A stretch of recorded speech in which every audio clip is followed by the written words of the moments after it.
Bonjour tout le monde, on se retrouve pour la deuxième fois pour une vidéo sur la rentrée littéraire.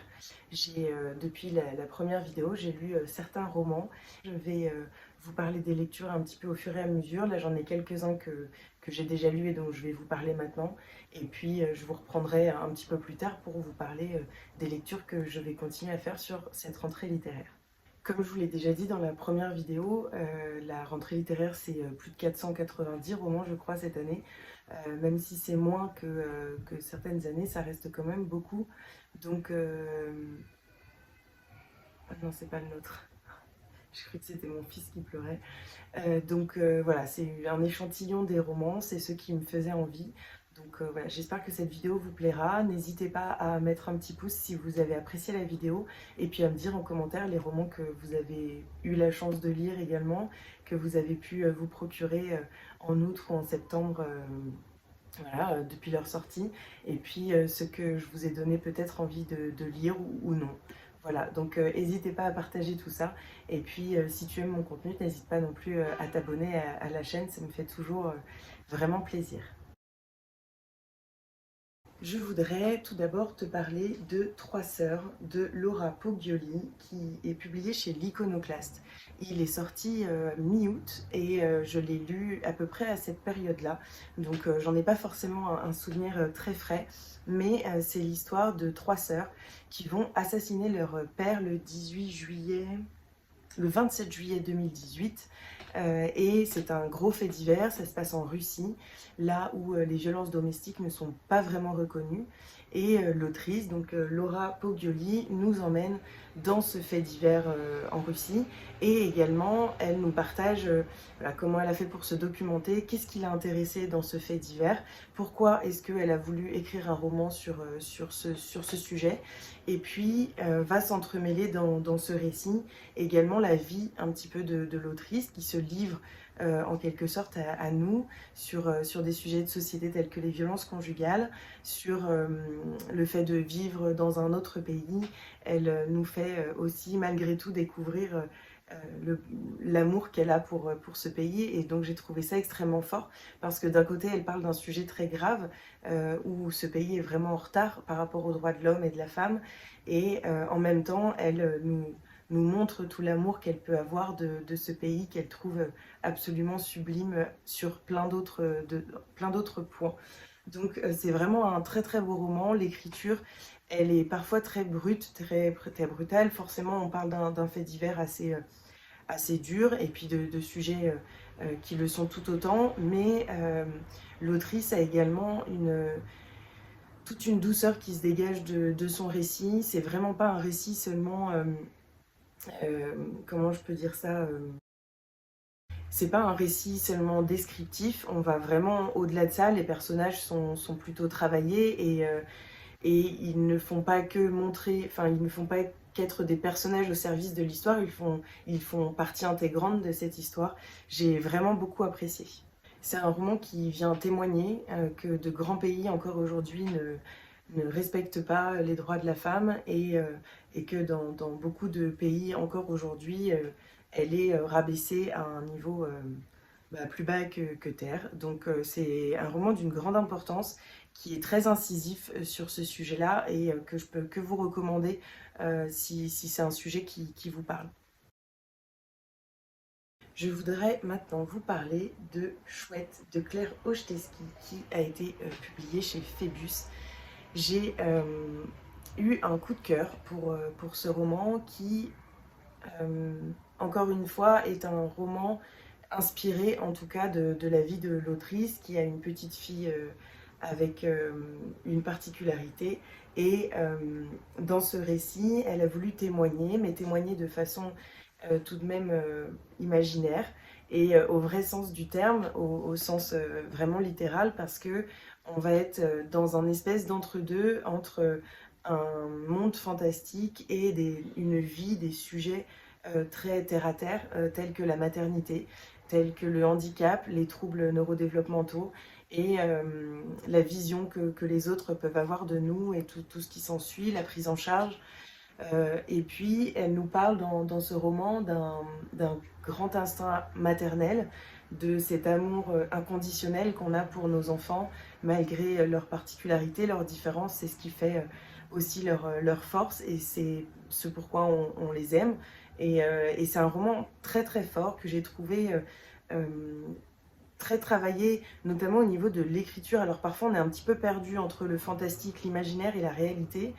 Et en même temps, tout est fait pour que ce soit très réel, tout en ayant une écriture très imagée, très fantastique, mais d'une grande intelligence. On aborde vraiment des sujets qui sont très importants au niveau en tout cas de la psychologie. Et j'ai trouvé ça extrêmement fort, voilà, amené comme ça dans cette histoire. Les personnages sont très forts, l'histoire est très forte et l'écriture vient envelopper tout ça encore pour, euh, pour en rajouter en fait. Et voilà, j'ai vraiment beaucoup aimé. J'en ai un très grand souvenir et là, la maison d'édition, vu que j'ai adoré ce roman, m'a envoyé un livre de Jenny England que j'ai hâte de lire également et qui traite aussi de la maternité. Et voilà, je sens qu'il va me toucher également, je vous en reparlerai. Mais en tout cas, ce roman-là est sorti le 25 août chez Phébus et je ne peux que vous encourager à le lire, malgré encore une fois, juste le petit warning. Déjà, c'est les sujets abordés qui sont durs et également cette écriture qui est très pointilleuse, extrêmement travaillée et je trouve voilà, parfois un petit peu compliqué. J'ai dû revenir sur plusieurs passages, donc voilà, au moins vous savez tout. On en arrive au fameux roman de Virginie Despentes, Cher connard, publié chez Grasset, qui est sorti le 17 août. Je l'ai acheté le jour de sa sortie en librairie.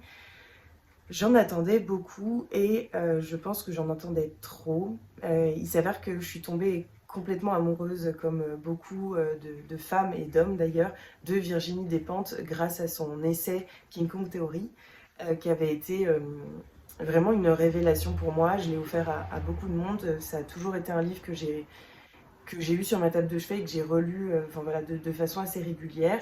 C'est un essai qui m'avait énormément touchée, un essai autobiographique. J'ai découvert également ses autres romans, Baise-moi, Jolie chose. J'ai également lu des recueils de nouvelles de l'autrice qui m'avaient beaucoup touchée. Et puis, l'histoire est devenue un petit peu plus compliquée avec Vernon Subutex. J'ai pas été transportée. J'ai pas retrouvé cette écriture acerbe et incisive que je connaissais de Virginie Despentes et ça m'a déplu. J'ai lu le premier tome que j'avais apprécié sans plus et puis le deuxième je l'ai abandonné en fait, enfin je l'ai oublié, puis j'avais oublié l'histoire du premier tome, enfin voilà, il m'avait pas marqué. Et donc j'attendais beaucoup, notamment par le titre qui me plaisait et puis par la thématique, enfin voilà, la quatrième de couverture que j'ai pu lire à la librairie. Et j'ai été déçue. J'ai été déçue, alors non pas que... En fait je pense que j'ai pas donné assez de temps à ce livre, je l'ai lu en trop de temps, ce qui fait que je ne me suis pas entièrement plongée dedans à un moment parce que j'avais d'autres lectures à côté. Je vais essayer de le relire, mais en tout cas ce que je peux vous en dire, c'est qu'on retrouve en effet cette écriture très acerbe, cette façon de parler très crue de Virginie Despentes. C'est ce que j'ai adoré en lisant ce livre, clairement. C'est retrouver la Virginie Despentes que j'avais pas retrouvée dans Vernon Subutex. Mais j'ai trouvé les sujets abordés extrêmement forts, mais abordés de façon brouillon, pas, enfin, je sais pas, ça manquait de profondeur, c'était selon moi pas assez travaillé et je m'attendais en fait à autre chose tout simplement. Donc voilà, pour le coup, je suis ouverte vraiment à la discussion parce que c'est un livre qui m'interroge, je suis un peu dérangée de ne pas l'avoir aimé et en même temps il y a quelque chose qui m'a vraiment manqué. Donc voilà, je serais curieuse d'en parler avec vous. Je pense que je le relirai assez rapidement. Mais voilà, pour l'instant, avis très mitigé. D'ailleurs, j'ai toujours pas sorti ma chronique et c'est pas pour rien. J'arrive pas vraiment à l'écrire parce que je sais pas vraiment quoi dire. Je souhaiterais maintenant vous parler de Sous les feux d'artifice de Gwenaëlle Robert, publié dans la collection Les Passe-Murailles du Cherche-Midi. Il est sorti le 18 août, je crois, dans mes souvenirs, j'ai pas vérifié. Et j'ai beaucoup aimé ma lecture. Alors je m'attendais à quelque chose d'un peu étrange parce que je sais pas, j'avais eu du mal à comprendre le résumé. En fait, on est sur un roman historique, très terre à terre en soi. L'autrice, je trouve, aborde ce moment historique avec beaucoup de profondeur. Les personnages sont très travaillés. On a un entremêlement entre l'historique réel, des faits réels et des personnages fictifs inventés pour servir voilà, à romancer ce fait historique. J'ai vraiment beaucoup aimé. L'écriture est très intelligente, très travaillée. On a en même temps tout un côté un petit peu avec ses feux d'artifice et ses couleurs et ses descriptions, quelque chose de très imagé, de très coloré. J'ai vraiment beaucoup aimé. On est plongé entre le Mexique et voilà, un pays qui va être offert à deux personnes dont je ne me souviens plus le prénom.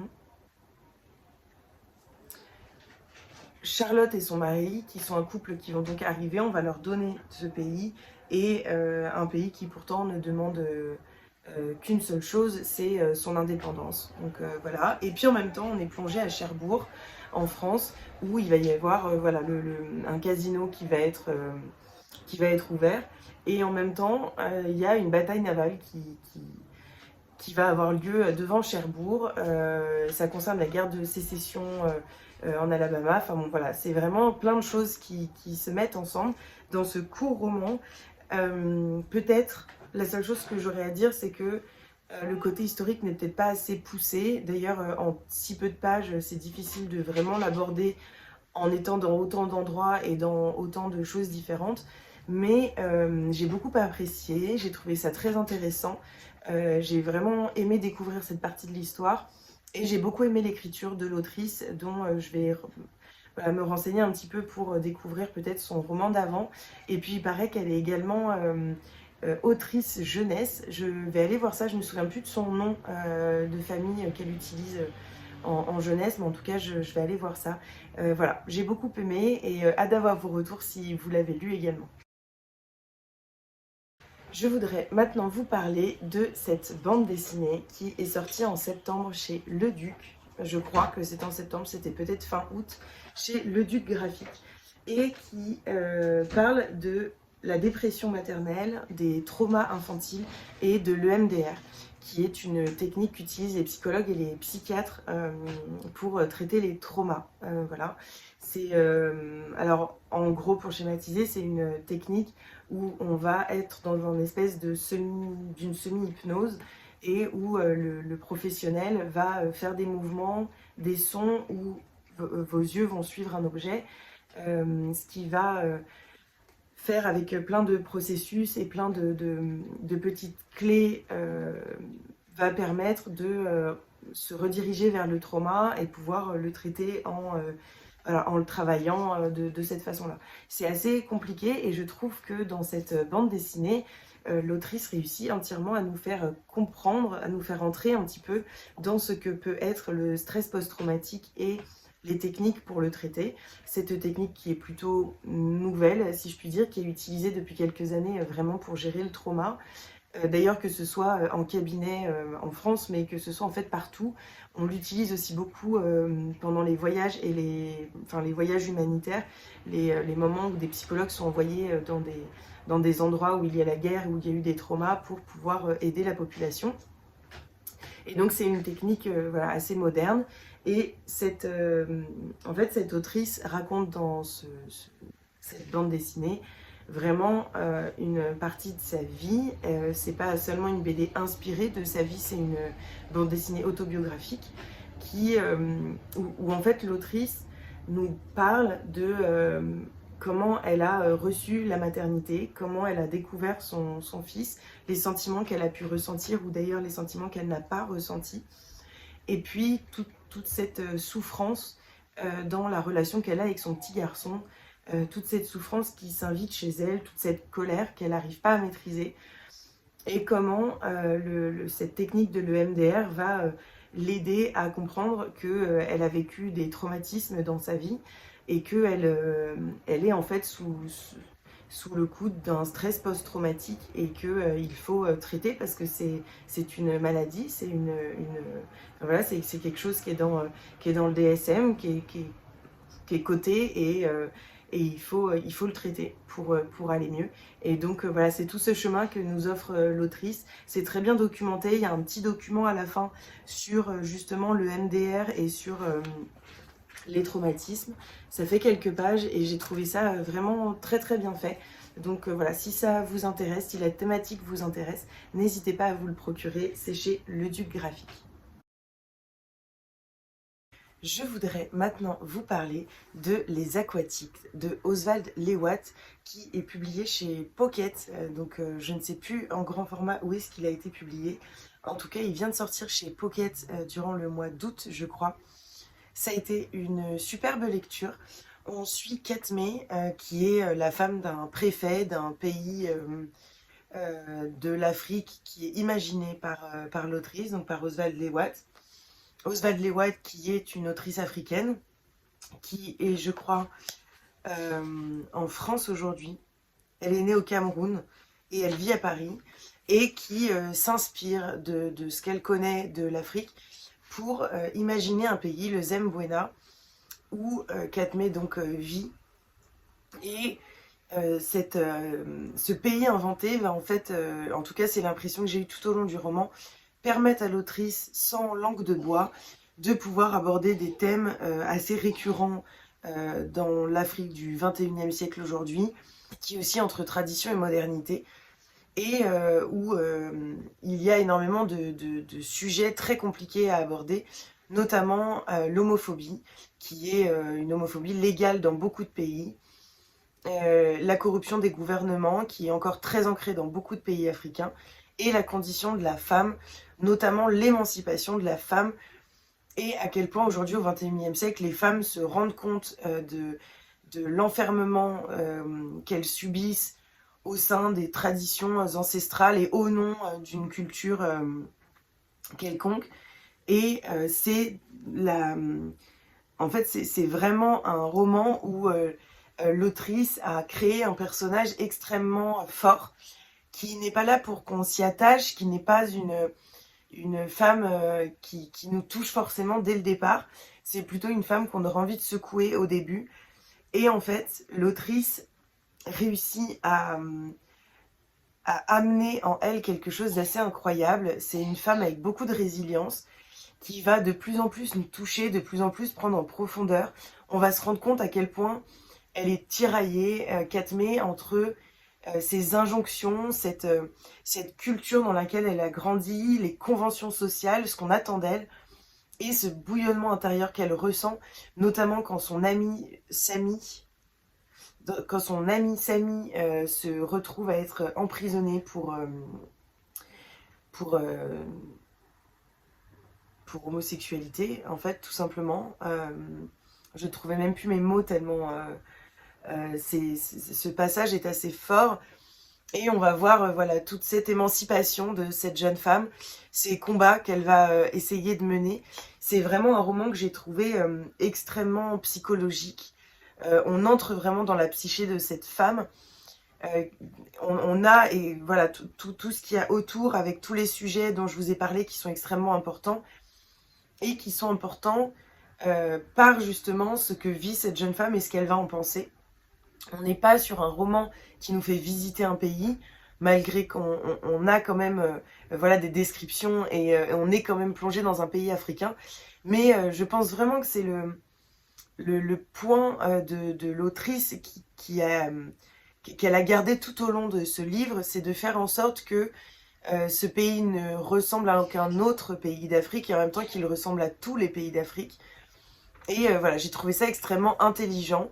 L'écriture est à la fois fluide, à la fois plutôt pas douce, mais plutôt simple, et en même temps extrêmement saccadée. On est tout de suite mis dedans, on est tout de suite pris par des choses assez sombres, avec un humour parfois un peu noir, des scènes qui sont tellement grotesques, tellement folles que ça, voilà, ça en devient un peu fou, et donc on peut presque se rendre compte qu'on a un petit rictus sur le visage tellement voilà, c'est assez fou. En tout cas, j'ai trouvé vraiment que les personnages étaient très bien travaillés, notamment Katmé, que l'écriture est très fine et très très bien travaillée, très intelligente.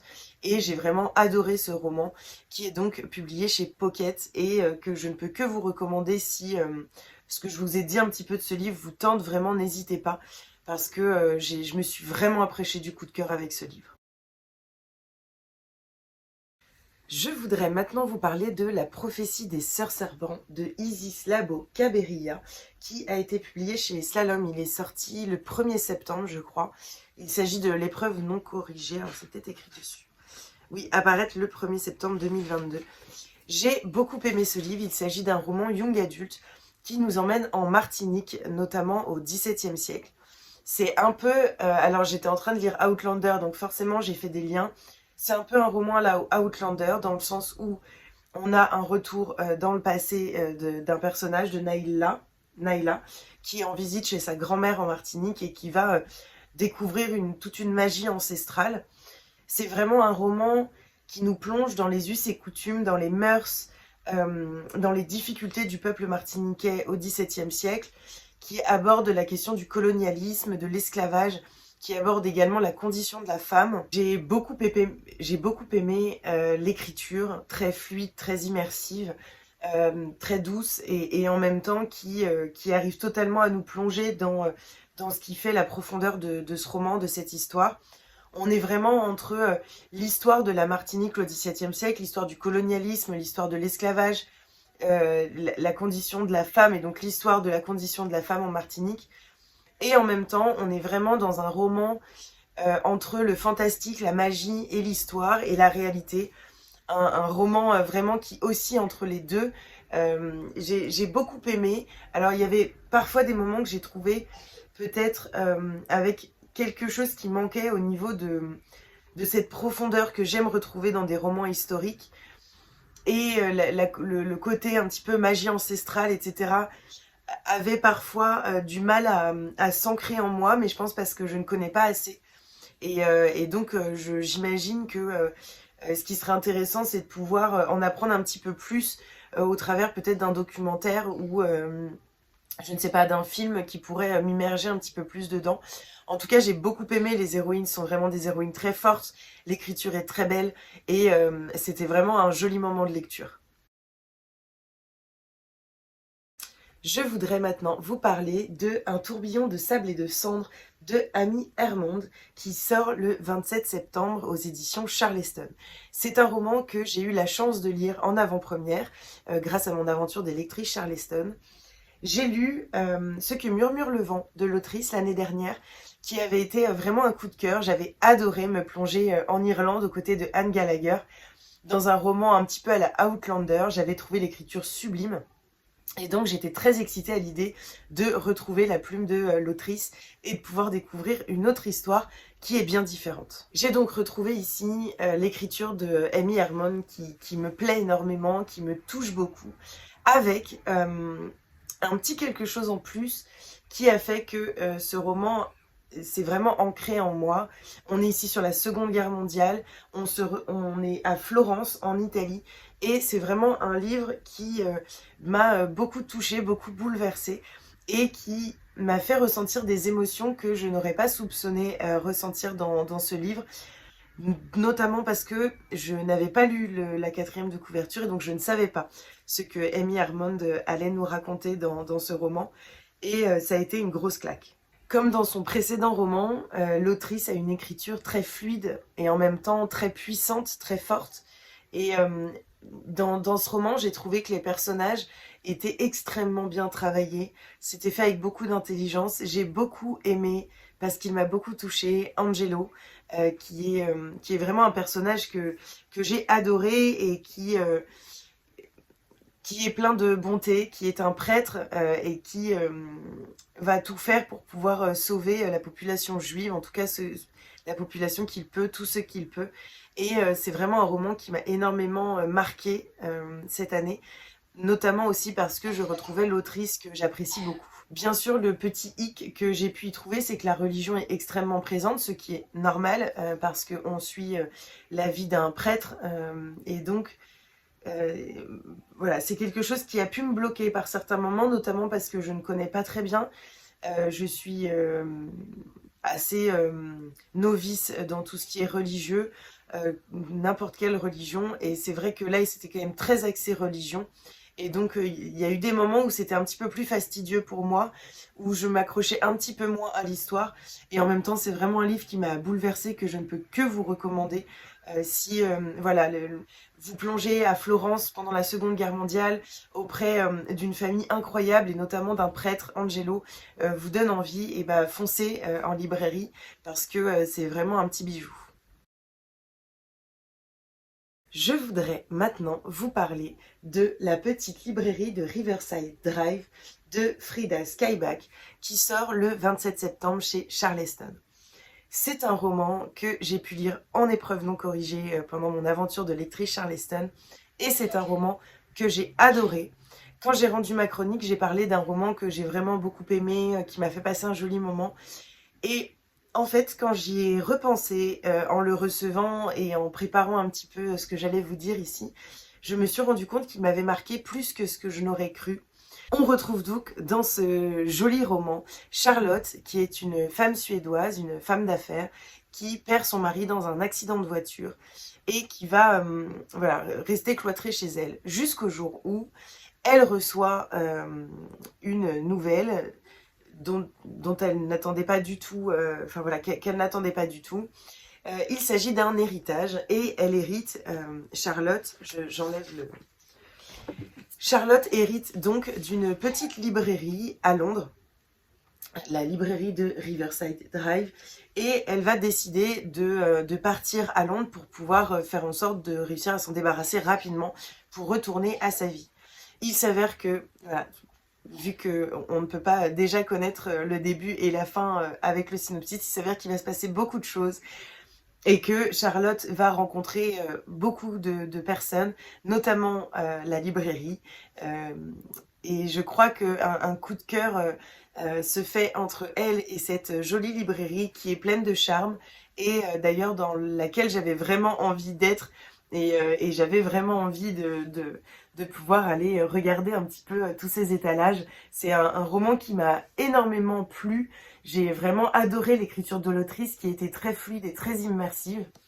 On parle forcément d'un feel-good suédois parce que c'est assez léger, et c'est un roman qu'on dévore.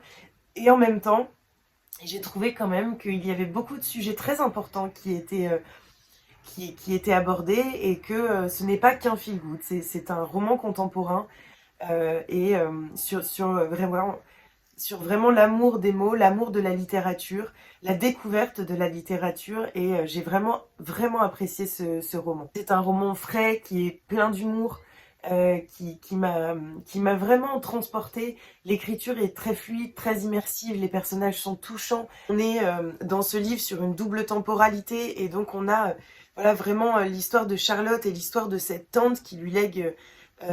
elle ne sait pas pourquoi cette librairie, parce qu'elle ne connaît pas cette tante.